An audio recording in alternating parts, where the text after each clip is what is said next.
So I actually started building my Super Baby Great Lakes a couple years ago. For the vast majority of that time, I've been doing nothing. I started off gangbusters, then it kind of fell by the wayside. More recently, I've taken off on it again and gotten excited about it. I finished all the ribs, and you can see them piled up here. But after learning some things and reading and seeing some other people's workmanship, I decided that they're total crap and I want to redo them. It was kind of a hard decision because it's costing several $100s more and it'll take more time, but I honestly was going in my head through telling the FAA guy when he went to inspect it, yeah, the dimensions are pretty good, and I think they're hold together just fine. Structurally they're okay, but the workmanship's lousy. I just, kind of going through justifying that to him sounded pretty stupid. So I'd rather not have to justify my workmanship or lack thereof, and seeing what's possible from what some other folks have done just made me decide I'll redo what I've done so far. So you're better off, if something doesn't turn out right, don't keep plowing ahead making bad parts. Figure out a better way to do it, or develop your skills and do it right before you get so far down the road that it's more difficult to make that decision to do it over again. So I'm about ready to start building ribs again. So this is the plan for the ribs, and originally what I did was the plans came with a full-size rib, and I just traced over it, or I didn't trace over it, I cut it out and I glued it to a piece of MDF and built the ribs on top of that. And I used 1/4-inch pins around the perimeter and inside the structure there. This is 1/4-inch spruce to line up all the pieces. And in hindsight, those big pins lack precision a little bit. It's a little bit tough to get that hole drilled in exactly the right spot so that the pin perfectly butts up against the line. So that was one thing I did poorly. One of the worst things was how I made these nose ribs, which is 1/4-inch plywood. I cut each one out on my cheapo Ryobi bandsaw, and I cut out these gussets with a 1-inch radius. This is I think 1/16 plywood. Cut those out on the bandsaw, and the blade the bandsaw came with was just awful. It dragged the piece off to one side. When I'd feed the piece in like this, it'd cut off at an angle. So it's hard to get good cuts on all this stuff, and these things were not round at all. Of course, it didn't occur to me to sand that on my oscillating belt sander to get a nice round piece. But like I said, I've learned some different things since then. So what I'm going to do, I'm going to make a template from MDF and use my router to make these guys. I've started cutting these out. You can see my Ryobi bandsaw, and what I've done, I've gotten a new blade for it, and I thought it was just a horrible piece of junk tool, and I tried and tried and tried to adjust it so it would cut straight, and I just could not get it to cut straight. Well, I bought a new blade, and the difference is like night and day. When you feed a piece of wood straight in here, it goes straight. It cuts straight. And before, the blade would only cut kind of well in one direction if you were cutting a curve. It wouldn't even go the other way. And I'm sure that was related to the blade pulling the wood off to one side. I'm sure those are both the same cause. So a new blade, specifically a Bosch blade, and I think there's some other good companies too. I've bought a few more blades, and I'm going to be experimenting with those. But having a good blade can make all the difference. And I think a bandsaw is actually a pretty important tool to have to build a plane that's got wood pieces. You can see this pile of gussets that I've cut out. I think I need more still, but I got a piece of wood that was cut square along one side and then just traced out a half circle using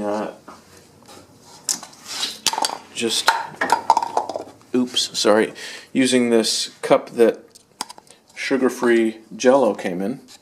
I just put a line straight across the center, and I would go along and hold that on the edge and then draw around the perimeter to get that nice circle.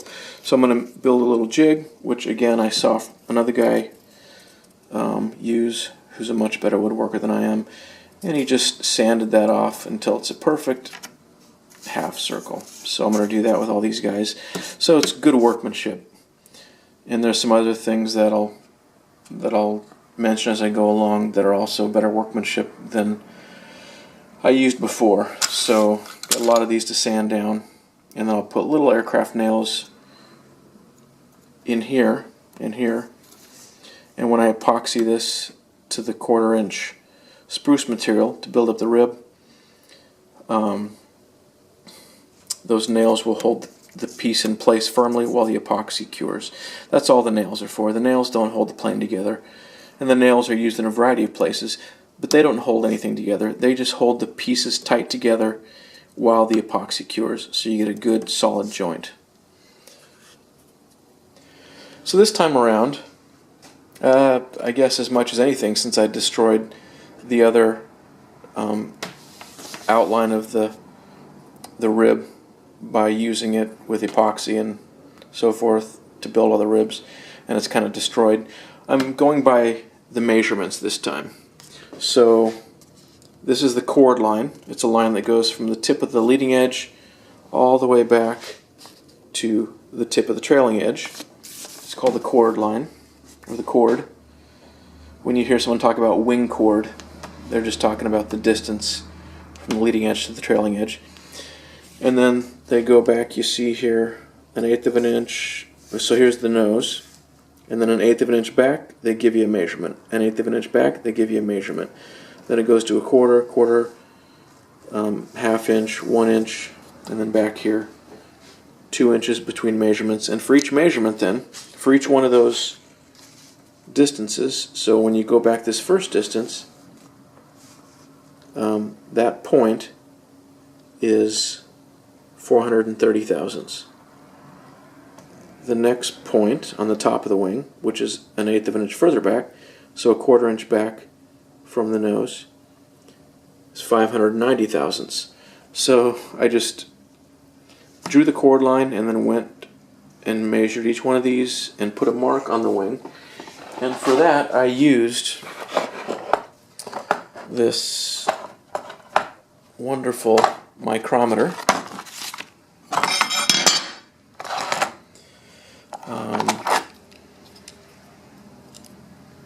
So I would just open this up to whatever that dimension is, and actually you can see what I've made here. This is just a piece of MDF, and you can see my markings. I started out by drawing the chord line, and then along the chord line I marked 1/8 inch, 1/8. I marked those points.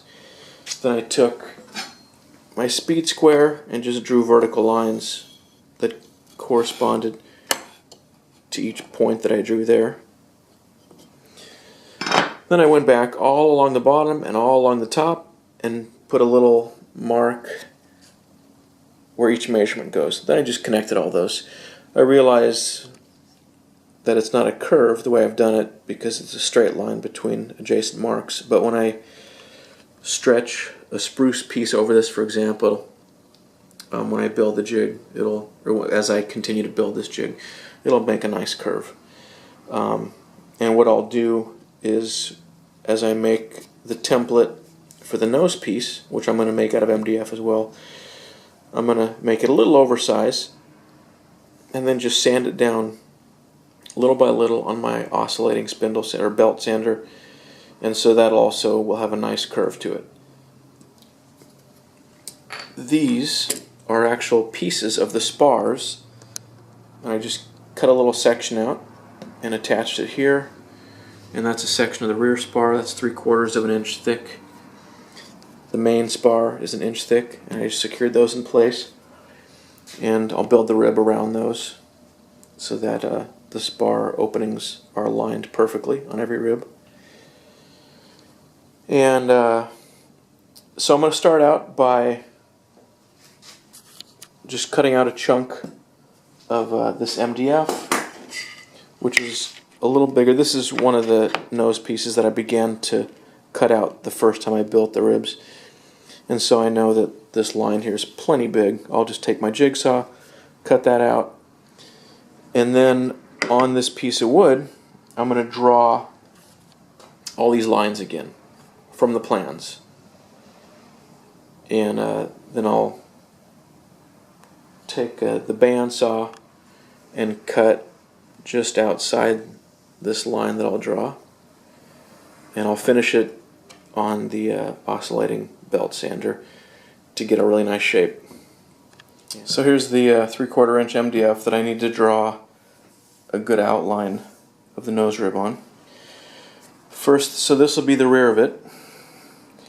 What I need to figure out is how far this way the nose of the rib is. So, if you look at the plans, actually this doesn't really help. It says the front spar is here. Presumably that's the center of it, but I don't know for sure. If you look at this drawing, however, it gives you some better information. One of the challenges of building a plane is deciphering the drawings. You've got an instruction booklet. So you pay $15 or so and you get an info pack if you want to build a plane. The info pack talks about all the kits, and in the case of the Baby Great Lakes, the kits are simply a bunch of pre-selected raw materials that Aircraft Spruce has put together. You just click a button and a kit comes, and it's just made up of 1/4 inch spruce and a certain size spar stock and a bunch of other pieces. They don't build anything. You've got to cut all the pieces, you've got to fit the pieces, and you got to decipher the plans. So you buy a kit, you just get raw materials, and you do all the work. One of the challenges of building a plane, I've learned, is deciphering the plans. There's an instruction booklet, and you read that, and it walks you through everything, and then you look at the plans alongside that, and you get dimensions and materials, things like that. So you got to go through this stuff over and over and over. You can't just read through it and have it all make sense. Each time you go through it and study the plans, and it is studying, things click a little bit more each time you go through them. So that's one of the challenges. So, anywho, if I look at this drawing, I see, okay, here's the front spar, and you can see this line's in the center of the front spar. It's a 1 inch spar, and here's the center of it. The distance from there to the nose, it tells me that. That's great. 7 1/8 inches. So I've got to figure out then 7 1/8 minus a half is going to be 6 5/8 minus a 1/4 inch, because there's a 1/4 inch piece of spruce that goes right here, and you can see the nose rib butts up against that. So 7 1/8 minus a half inch is going to be 6 5/8 minus another 2/8 is 6 3/8. So 6 3/8 is the distance from the rear of the nose rib up to the front. 6 3/8. So from here, I'll put a mark at 6 3/8, and then I'll start mapping out all the points along here based on the measurements in that drawing. So there's my lines. It's a little bit annoying, but it goes pretty quick. So now I'll cut that out on my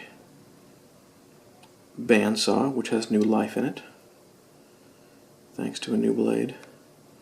And then I'll work on it gently on my oscillating spindle sander. That guy right there. And that should give me a nice curve, and I'll just ease up to that line. And then that'll be phase 1 of my template done for my nose ribs.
I got a nice smooth nose piece here, nose piece template, and